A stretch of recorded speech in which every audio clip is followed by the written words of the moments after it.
Y nada, pues sin más, entonces ahora damos paso al segundo bloque, que va a ser un bloque mucho más práctico, en el que vamos a ver ejemplos de cómo se está aplicando ahora mismo en la vida real toda esta teoría y toda esta legislación que nos han ido presentando desde los dos ministerios. Y en primer lugar, pues le doy la palabra a Yolanda Lechón, que es investigadora en el CIEMAT, que es el Centro de Investigaciones Energéticas, Medioambientales y Tecnológicas. Trabaja en el Departamento de Energía y es doctora ingeniera agrónoma por la Universidad Politécnica de Madrid. Así que Yolanda, cuando quieras, puedes compartir pantalla y ya nos puedes comentar. Pues, Bueno, su charla, que sepáis que se llama El papel de la fertilización en la huella de carbono de diferentes cultivos energéticos. Que todo tuyo. pues muchas gracias, José Luis. ¿Veis mi pantalla completa? Sí, Vale, perfecto. Bueno, pues muchas gracias por la invitación de poder presentar el trabajo que estamos realizando en el análisis de la huella de carbono de diferentes cultivos energéticos, poderlo presentar aquí entre tantos expertos, ¿no? Bueno, este es un poco el contenido de la presentación que quería hacer, un poco cuál es el contexto, en qué contexto estamos haciendo estos cálculos, cuál es la metodología general que estamos siguiendo y, en concreto, para algunos aspectos relacionados con los fertilizantes, un poco de detalle de cómo lo estamos calculando. Y luego, pues al final, un repaso así general de los resultados que estamos obteniendo y unas conclusiones. En cuanto al contexto, nosotros estamos realizando esta huella de carbono de biocarburantes en general y de las materias agrícolas que se cultivan en España para la producción de biocarburantes en un proyecto en colaboración con el Ministerio de Transición Ecológica y Reto Demográfico, que tiene que dar respuesta a unos requerimientos de Europa en relación con la Directiva de Energías Renovables. En esta directiva supongo que sabéis que se establecen unos criterios de sostenibilidad para la producción de biocarburantes que, entre otras cosas, tienen que demostrar que existen unos ahorros de gases de efecto invernadero de la utilización de estos biocarburantes en comparación con la utilización de combustibles fósiles. Entonces, estos ahorros tienen que ser como mínimo del 50% en las instalaciones que estaban en operación en 2015, las que entran en operación en ese año y hasta 2020 deben tener un 60% de reducción de emisiones y a partir de 2021 un 65%. Entonces, bueno, para calcular, existe una metodología, la directiva desarrolla una metodología bastante detallada de cómo se tienen que calcular estas emisiones de gases de invernadero de los biocarburantes y existen varias opciones para hacerlo, ¿no? Se puede utilizar un valor por defecto de toda la cadena de producción de biocarburantes que ha desarrollado la directiva utilizando la metodología que se ha seleccionado, o los operadores pueden calcular su valor real utilizando la metodología y sus propios datos calculan un valor real, o una forma intermedia que es utilizar los valores por defecto desagregados para las distintas etapas de producción del biocarburante, que son pues, la etapa de cultivo, la etapa de transformación, la etapa de transporte y la de uso, utilizar una mezcla de valores reales y valores desagregados. Además, se da la oportunidad a los Estados miembros de mandar a la Unión Europea unos valores, digamos, estándar de la etapa de cultivo desagregada a nivel territorial NUTS 2 de comunidades autónomas, para que los operadores, los agricultores que venden el producto a los productores de biocarburantes puedan acogerse a este valor por defecto y no tener que calcular su valor real o utilizar un valor por defecto general que puede ser más perjudicial para ellos, ¿no? Entonces, en el contexto de este artículo 31, el Ministerio de Transición ha encargado a CIEMAT y a través del IDAE el cálculo de estos valores típicos de emisión de gases de efecto invernadero en las comunidades autónomas españolas. Y esto es el trabajo que estamos desarrollando y que os vengo a contar un poco los resultados preliminares que tenemos, ¿no? Esta es un poco la metodología que establece la directiva, en la que veis que las emisiones del biocarburante están compuestas por varias etapas que incluyen las emisiones del cultivo, las emisiones del uso de la tierra, las emisiones de la producción, transporte y distribución, el uso y luego unas absorciones de si el CO2 que se emite pueda ser capturado o utilizado o tenga unas reducciones por una mejora de las producciones, de la gestión agrícola, ¿no? Entonces nosotros nos concentramos en esta parte del cultivo y la metodología, la directiva ha desarrollado un reglamento de ejecución que da las normas relativas a cómo calcular estas emisiones del cultivo, ¿no? Y incluye una serie de ítems que tienen que incluirse obligatoriamente, que incluyen el uso de combustible en las labores agrícolas, la fabricación de los fertilizantes y plaguicidas químicos, la semilla de siembra, las emisiones procedentes de la acidificación producida por los fertilizantes y si hay enmiendas calizas, las emisiones del suelo de óxido nitroso y CO2 procedentes del cultivo, las emisiones de la recogida, el secado y el almacenamiento de las materias primas y de toda la electricidad utilizada en las explotaciones agrícolas, tanto riego como para el resto de las actividades. Y establece unos valores estándares de emisión que se pueden usar. Entonces, en el caso de la fertilización,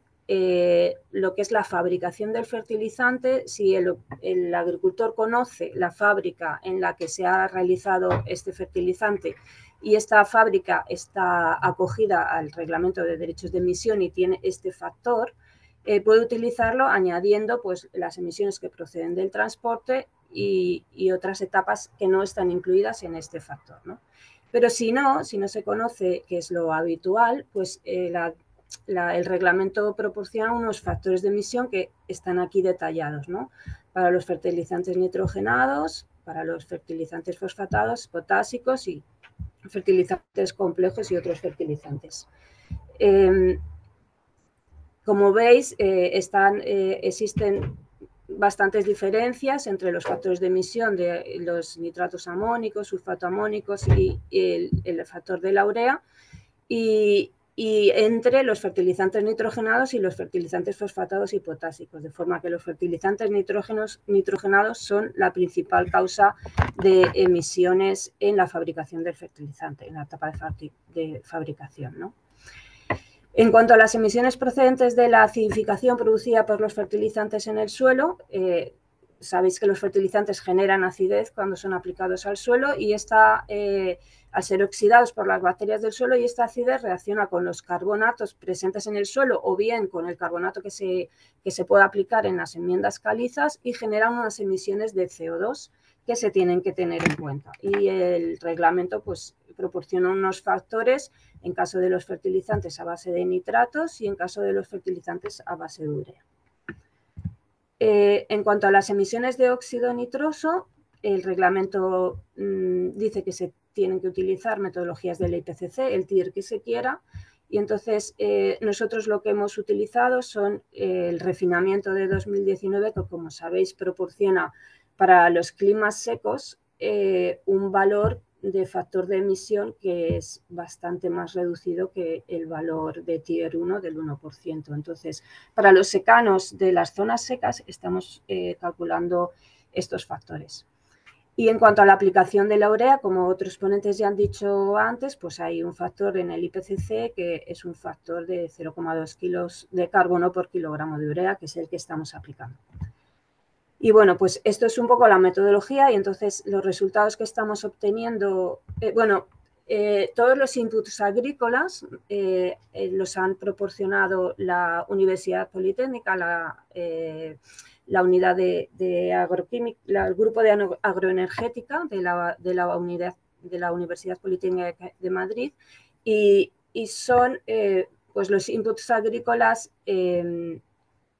digamos, estándares de cada una de las comunidades autónomas, tanto como consumo de combustibles, consumo de fertilización, etcétera, para cada uno de los cultivos que estamos analizando, que son trigo, cebada, maíz y remolacha para bioetanol y colza y girasol para el biodiesel. Vale, entonces un poco estos son los resultados, no voy a entrar en detalle, pero como veis en azul clarito están las emisiones relacionadas con el uso de combustibles, en naranja es la producción de los fertilizantes, en amarillo es la neutralización de la acidificación, en gris es la producción de semillas y luego estos trozos grandes en azul oscuro son las emisiones de óxido nitroso desde el suelo. Y en algunos casos de los regadíos hay otras fuentes de emisiones que son fundamentalmente el uso de electricidad para el riego. Los valores son bastante variables, está expresado en kilogramos de CO2 equivalente por kilogramo de materia seca de producto y los valores son bastante variables en las distintas comunidades autónomas, de forma que los valores más bajos, tanto para trigo y cebada, son en los secanos de Cataluña y los valores más altos en Asturias, en los secanos de Asturias, ¿no? En cuanto a maíz y girasol, pues vemos también que hay diferencias muy significativas. Los valores más bajos en maíz los hemos visto en Madrid en secano y los más altos en Asturias y en regadío. Y los valores de girasol, pues los más altos en Valencia en secano y los más bajos en La Rioja en secano. Valencia en regadío y La Rioja en secano. Pero como veis, en todos los casos, tanto la fabricación de como sobre todo las emisiones desde el suelo son las fuentes más importantes de emisiones del cultivo. En caso de colza, las emisiones son bastante más altas que en el resto de los cultivos. Las más altas se producen en Andalucía en regadío y las más bajas en Cataluña en secano. Y en el caso de la remolacha, por kilogramo de materia seca, son bastante más bajas y las más altas están en Castilla-La Mancha en regadío y las más bajas en Castilla-La Mancha en secano. Cuando llevamos, esto es por kilogramo de materia seca, cuando llegamos esto a por megajulio de bioetanol o biodiesel producido, podemos comparar con el valor por defecto que proporciona la directiva, que está mostrado en esta línea gris en la transparencia, ¿no? Entonces vemos que para el bioetanol, que sería trigo, maíz, cebada y remolacha, vemos como en general la huella de carbono por megajulio de biocarburante que calculamos está en muchos casos por encima del valor por defecto, con lo cual sería más ventajoso para el agricultor utilizar directamente el valor por defecto. Sobre todo esto se produce en las zonas del norte, que no son zonas cerealistas, con lo cual, bueno, es poco probable que se cultive allí para la producción de bioetanol, pero también en muchos de los regadíos, ¿no? Entonces, esto es una de las cosas que llaman la atención y que deberían reducirse, ¿no? Y en el caso del biodiesel, la situación es al revés. En general, la huella de carbono por megajulio de biocarburante está por debajo del valor por defecto que da la directiva, especialmente en el girasol, puesto que las condiciones de cultivo en el girasol son de bajos inputs en España, pero también en el caso de la colza. Salvo en el caso de la colza que se cultiva en regadío en Navarra y la que se cultiva en regadío en Andalucía, cuyo valor estaría bastante por encima del valor por defecto. Si vamos un poco al origen de las emisiones y pongo el foco en el cultivo del trigo, pero en general pasa con todos los cultivos que hemos estado analizando, aunque la cantidad de serían las emisiones que provienen de la fabricación de los fertilizantes y he separado las que vienen de la fabricación de la urea, que se utiliza con en bastante cantidad en el trigo en España, y las emisiones que se producen por los fertilizantes complejos, NPK. Entonces vemos que aunque la cantidad de nitrógeno proveniente de la urea es mayor que la que viene de los fertilizantes nitrogenados complejos, sin embargo las emisiones son bastante comparables porque el factor de emisión en la producción de la urea es más bajo.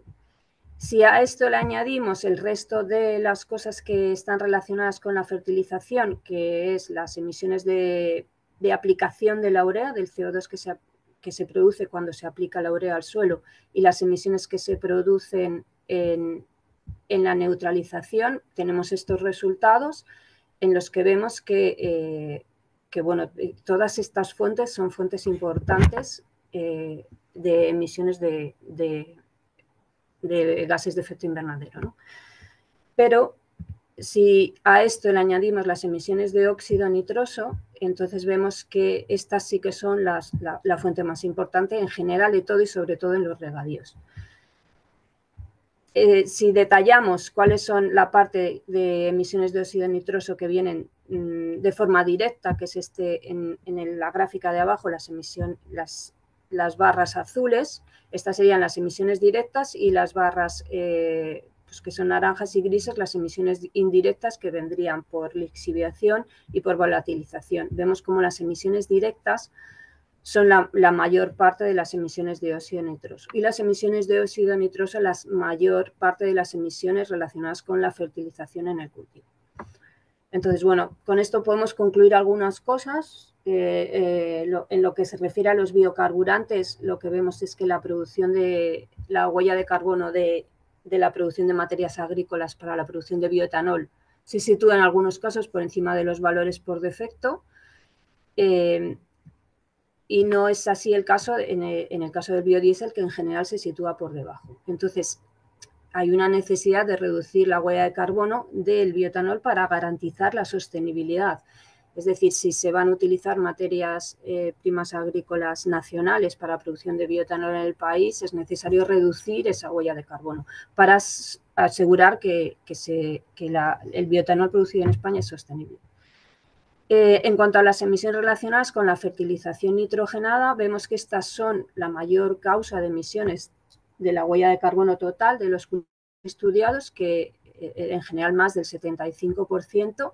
Entonces, habría algunas estrategias para reducir esto, que sería un poco lo que se ha comentado de la reducción de las emisiones de fabricación de los fertilizantes, y ahí entraríamos en el uso de hidrógeno renovable para producción de fertilizantes, sustituyendo a gas natural, que es una de las cosas que se está apostando bastante en la industria y podría reducir mucho la huella de fabricación. Y luego unas estrategias que también se han comentado de mejora de la eficiencia de la aplicación del fertilizante, de forma que se limiten las pérdidas, tanto utilizando agricultura de precisión como inhibidores de la ureasa,